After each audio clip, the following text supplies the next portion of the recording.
We're recording now. Really? Yeah. I'm just watching Costco hacks on TikTok. Hi, everyone. Hey, how you doing? Darren here. And Brent, welcome to the not so live White Hatter live show. Yeah, kind of. It's kind of weird, right? Usually we do these things live, but this time we're out teaching around the world somewhere, so we couldn't be at our studio on Sunday for the regular show. Yeah, it's not always we are traveling for work on Sundays, but sometimes it happens. Yeah, so... and this is one of those sometimes. So we decided that, you know what? We don't want to miss a show, so we're going to do a recorded show. And today's show is going to be different from our other shows. So we're not going to talk about any recent news updates because we're not in that week yet. Yep. So we can't foresee the future. Nope. But what we're going to do is we are going to highlight and emphasize some of the really cool, awesome news stories of tech projects that young people have developed to kind of highlight the wonders that technology has to offer. I think this is important because, I mean, speaking as a boomer, because that's what I am. I'm a boomer. But speaking as a boomer, a parent, you know, we do a lot of parents' presentations, and one of the things that we try to do is deal with the issue of juvenoia, right? Where there's this fear that our kids are doing all these horrible, evil, ugly things online, when it's been our experience, no, they're not. In fact, their teens are doing some really cool stuff and having some huge impact on the world and what's going on in the world because of what they're doing in their technology and how they're developing it. And so that's what we wanted to do with this show, is kind of highlight some of the really cool things that teens and young adults are doing in the area of social media and technology use. Yeah. What do you think? Let's get right into it. I think it's needed. So what's the first one we got here? First one, this is... Oh, love this one. This is Ethan. Yes. Ethan here developed an app that helps others on the spectrum with self-control. When you say on the spectrum, what do you mean by that? Autism, right? Yeah. Yeah, autism. I mean, how cool is that? How cool is that he himself is on the spectrum?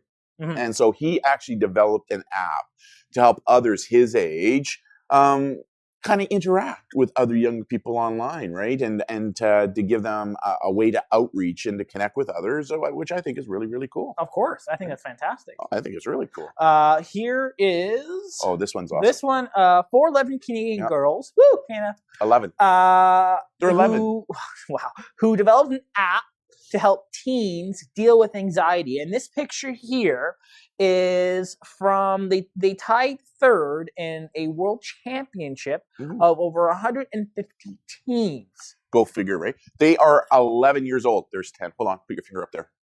Put one more finger. There's 11. They're all four of them are 11 years old. 11 years old. And they were able to develop this app to help teens deal with anxiety. I mean, we hear this a lot about teen anxiety, even adult anxiety, right? Again, another kind of mental wellness issue for some teens. So rather than really kind of complaining about it, these four young girls decided to design an app to help.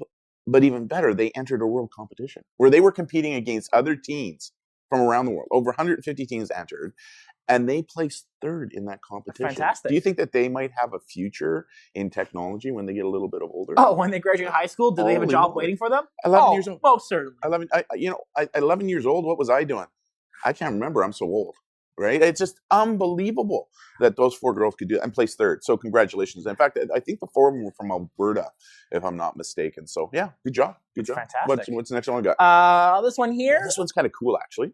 This is a teen who developed an AI machine learning app and using the camera on the phone to identify items that are recyclable or that are not recyclable. That's pretty cool, right? Like, how does machine learning work? It's like artificial intelligence, right? Yeah, it's basically advanced AI that can basically learn from the environment. Yeah, so I mean, what he has designed is this app. He can take a picture of anything, and the app will immediately identify if it is actually recyclable or not. And if it is recyclable, where does it fit in the recycle kind of triad that is out there, right? Is this a plastic? Is this a glass? Is it actually recyclable plastic or is it not?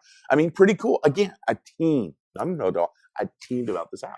So it's a great way to kind of help with environmental issues that are occurring. So using technology to help fix environment. And environmental issues are a big deal to today's generation. Well, certainly. Right? They certainly are. This here is a young person from Chilliwack who developed an app to assist in overdose emergencies.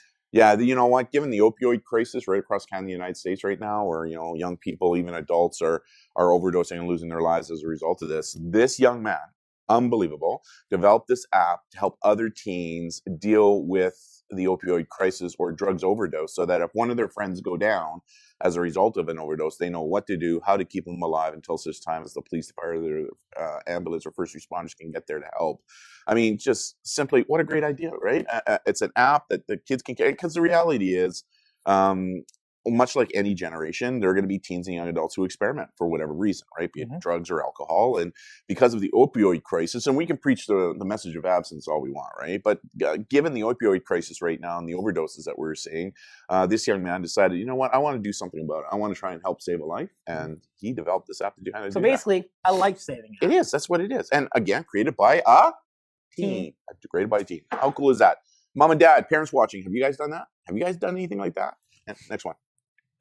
This one's a really cool one. Okay, so this one here is a high school individual who developed an app that can be added to a smartphone that measures the walking gait of a person to help diagnose Alzheimer's disease. So a walking gait, for those of you who don't know, is as is that a gait that walks? No. What's a walking? Sorry.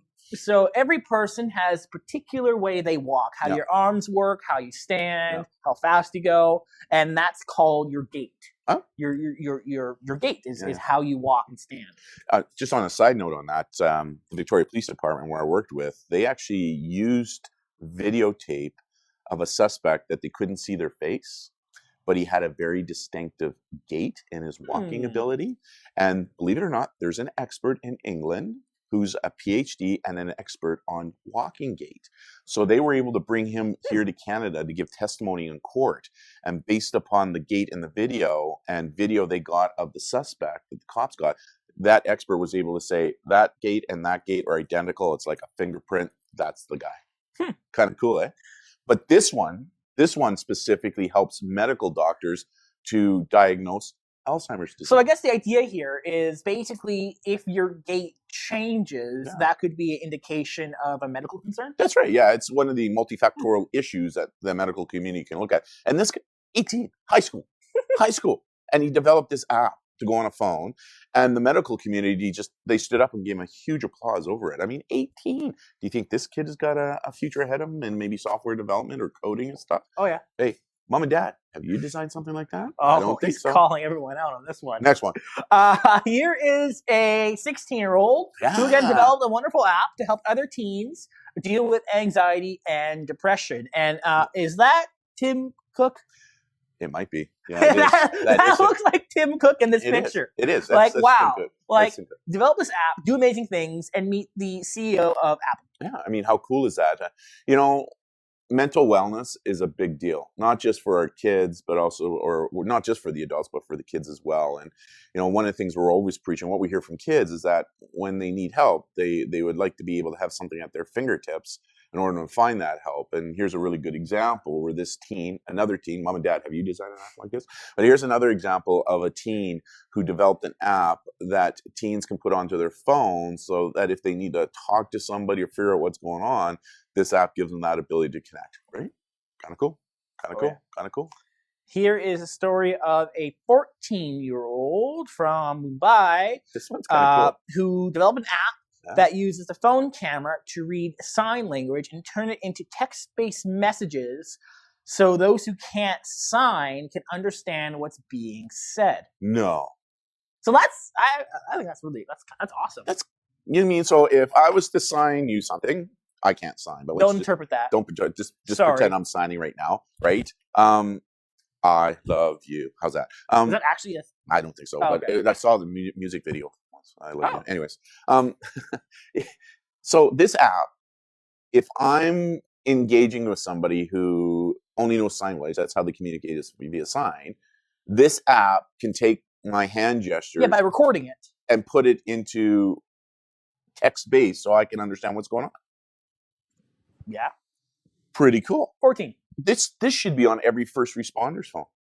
I can tell you there was a couple times or in policing, I was involved with somebody, and the only way they could communicate was via sign, and I couldn't sign, so I had to actually get on the radio and ask for somebody if we could sign, or we had to bring them back to the station, and it took 30 or 40 minutes to get somebody in to sign, right? So, if I could put that onto my app as a first responder, that would be awesome. It's like the same thing with like the tourist industry, right? Who are using like Google Translate to go.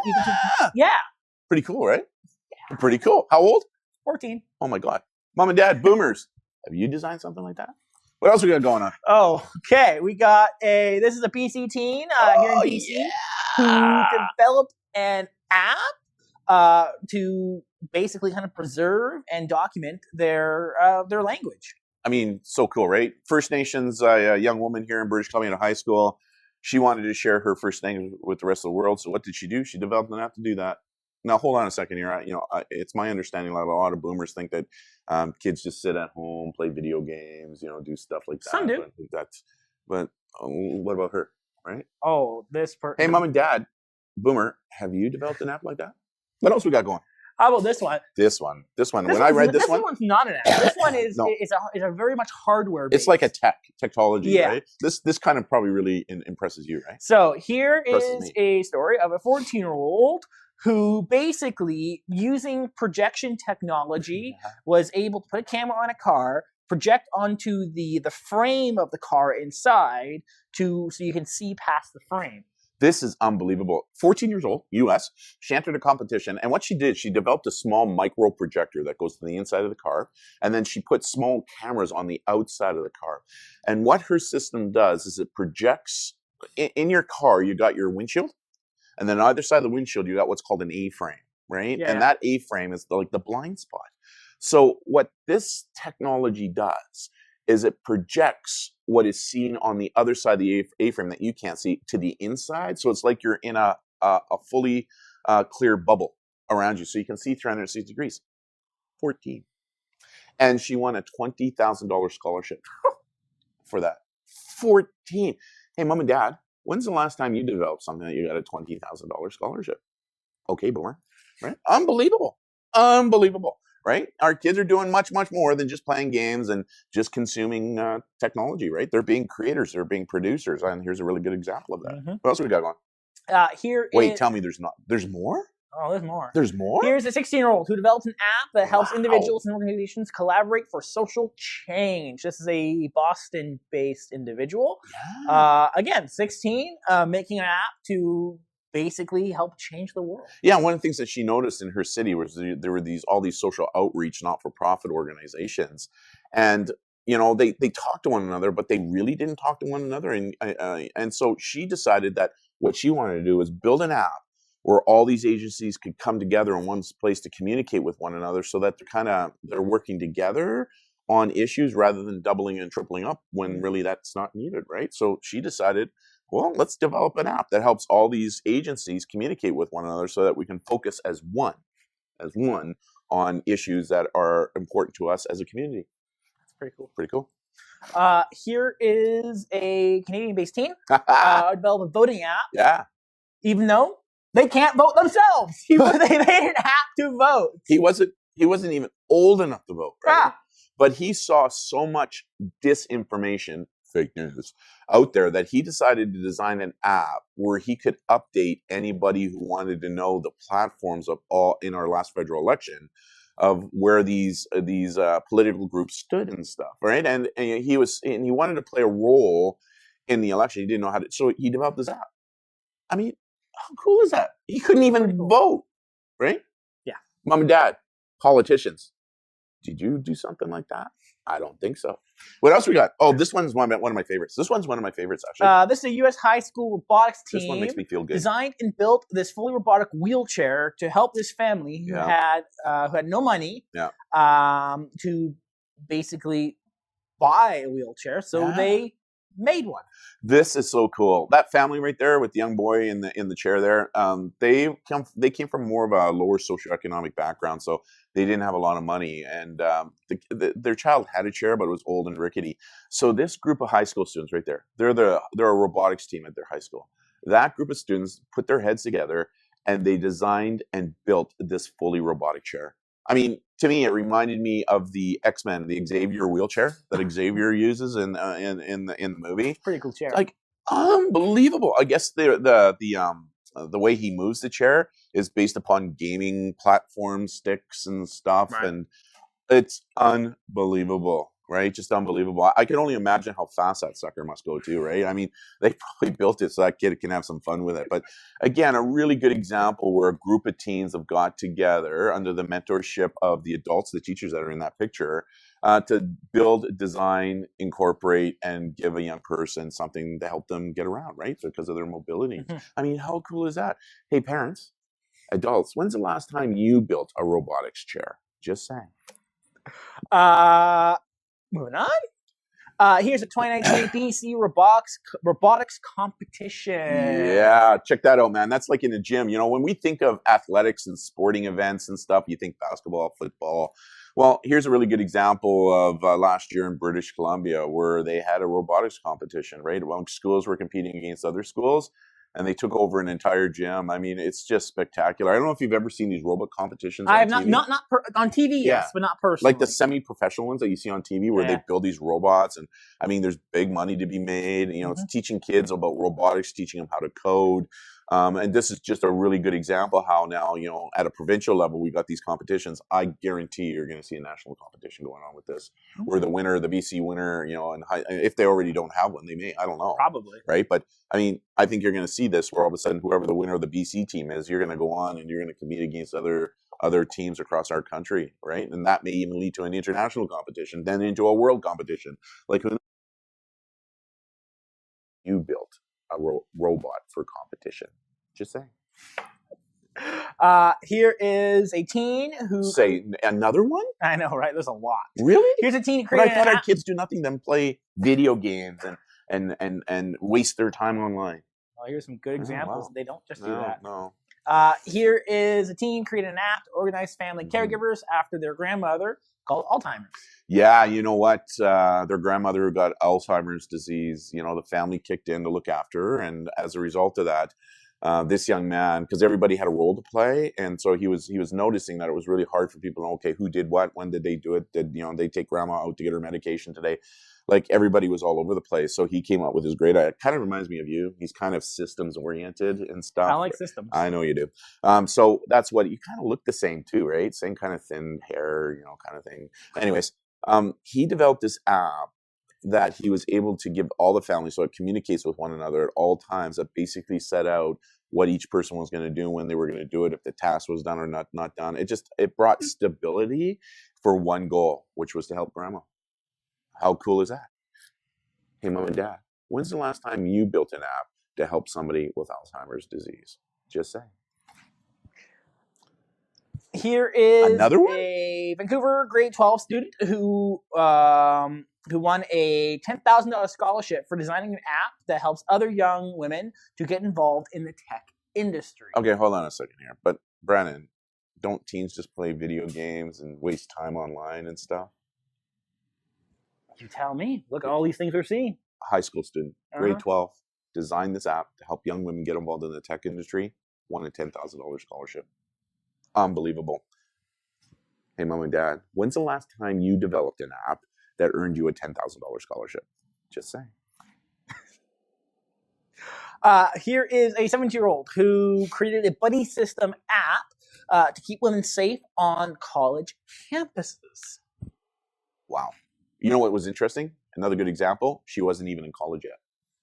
She developed this app. She was getting ready to go to college, but she decided to develop this safety app, right? Where it helps students to plan how they're going to walk around the college, if they get in problems, what to do, emergencies, just unbelievable again, right? Like the ingenuity, the creativity of our youth in this digital world, because now they're able to put thoughts, not just to paper, but into software development now, right? Yeah. So I'm just saying, right? Like, mom, dad, when's the last time you developed an app to help women stay safe online? Just saying.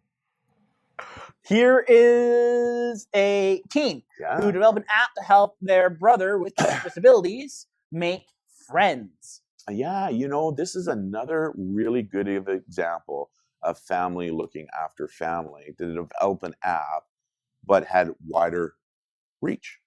right? Because not only could this app be used by the son, who had Downs, I think it was Downs, but that app will help others as well connect with others online to create this online friendship. Because as you know, a lot of times people who experience disabilities or mental wellness issues, it's not uncommon that they're a little bit isolated from the rest of the population, either on purpose or because they're shunned by others, right? Which is just totally uncalled for, right? Like we say, you're the best you in this entire world, and don't let anybody else tell you differently.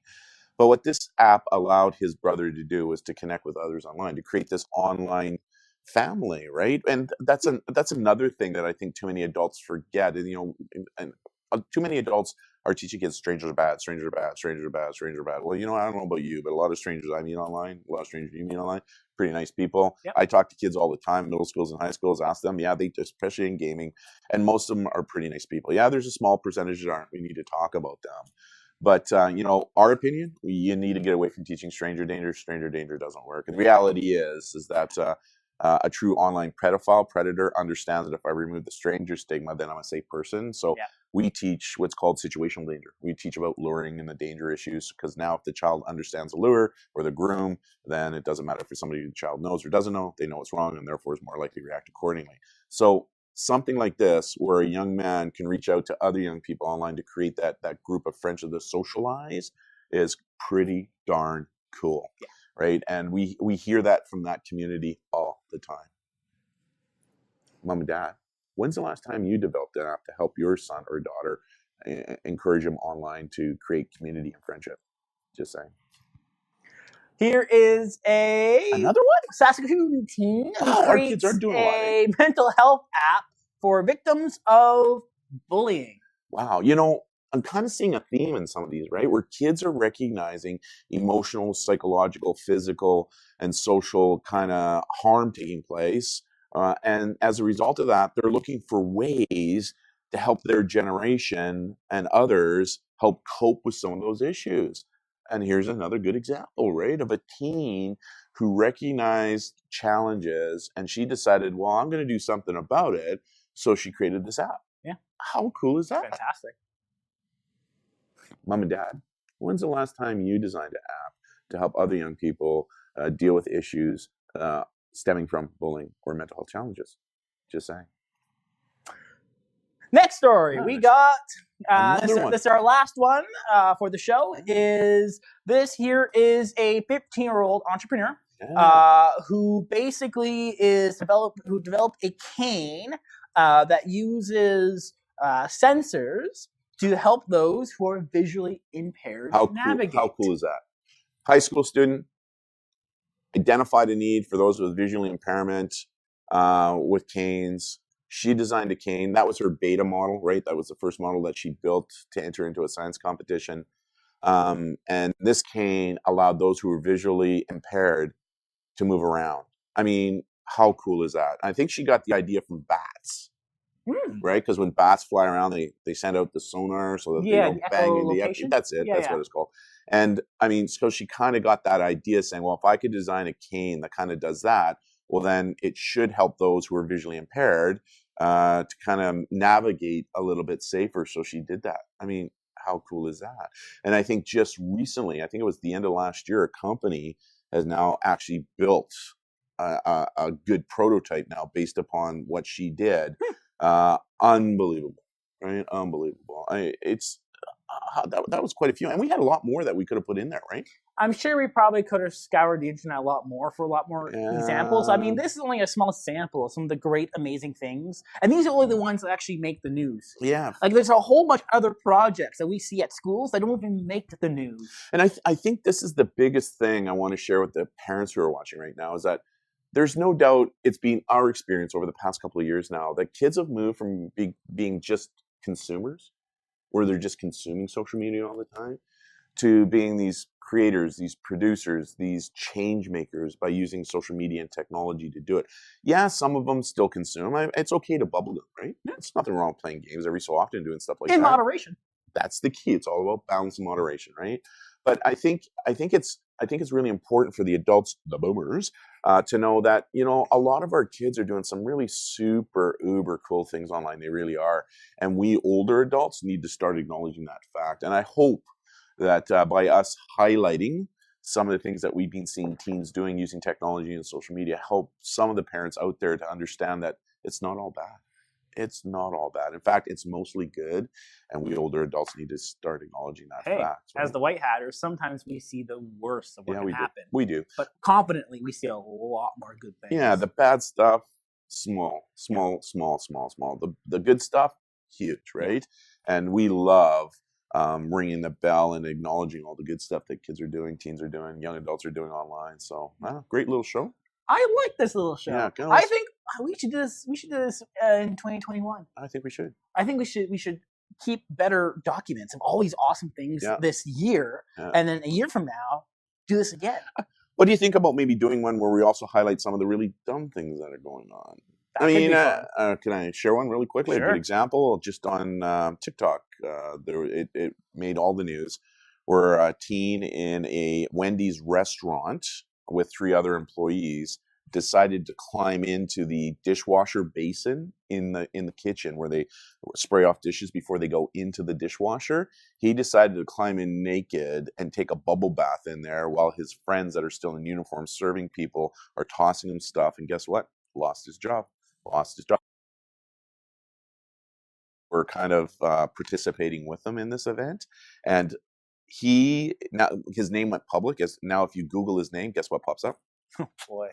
So can you imagine if he's now applying for a job? I mean, let's be honest, kids do really stupid things. Like when I was a teen, some of the things I did when my friend said, I double dog dare you, I did it, right? But the difference was it's true. We didn't have people recording us and going to be on there forever. It kind of disappeared, right? The problem with social media today, it's not that I think the kids are still doing stupid things like we did when I was their age, right? I mean, it's that's just washing yourself in the Wendy's basin. Okay, maybe I wouldn't have done that. Okay, but I remember at Christmas we took all the old Christmas trees and we put them at the bottom of a cliff. So the height, the pile of the trees was 10 or 15 feet high, and then we would jump off the cliff into the Christmas trees. Like, looking back at it now, I'm just amazed that I didn't break my arm or one of the branches didn't go into my eye. Like, we just do stupid things, right? Because kids, we kind of have it, or teens have it do that, right? But again, I mean, that's the difference in today's world. So, is it the tech, or is it just the choices we make using the tech? Oh, I think, I think even with the tech, we did a lot of dumb things I'm not going to say some of the dumb things I did when I was a teen. Like, I did some really, and there was no tech there. It was just like, Darren, I double dog dare you to do this. And you did it, the peer pressure issue and that kind of stuff too.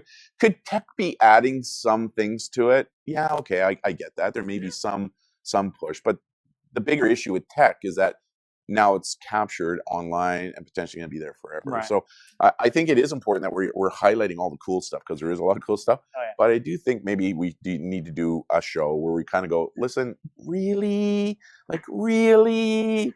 Let us know in the comments down below if you want to watch us review and comment on some of the not so great things people can do on the internet. That would be a very interesting show. Let us know. We'll be back again live. Probably. But we'll be at the live show. Yeah. It'll be a live show. Not so live show, a recording like us, but we'll be back live. I mean, I kind of enjoyed this little format. I did. That's kind of cool. Yeah. Right, kind of cool. I just really liked celebrating what all the youth today are doing and kind of getting the message across that, again, most of them are just not consumers. They're doing some really cool stuff online. So, on behalf of myself, I'm Darren. And Brandon, thank you so much for joining us. Sorry it's not live, but sometimes we get busy, but that's okay. We still want to produce content for you and share our message with you. So thank you for all of you who are joined us here on this Not So Live show, and we'll see you again next time when we should be back to live. All right. See you next live show. Bye. Bye, everyone.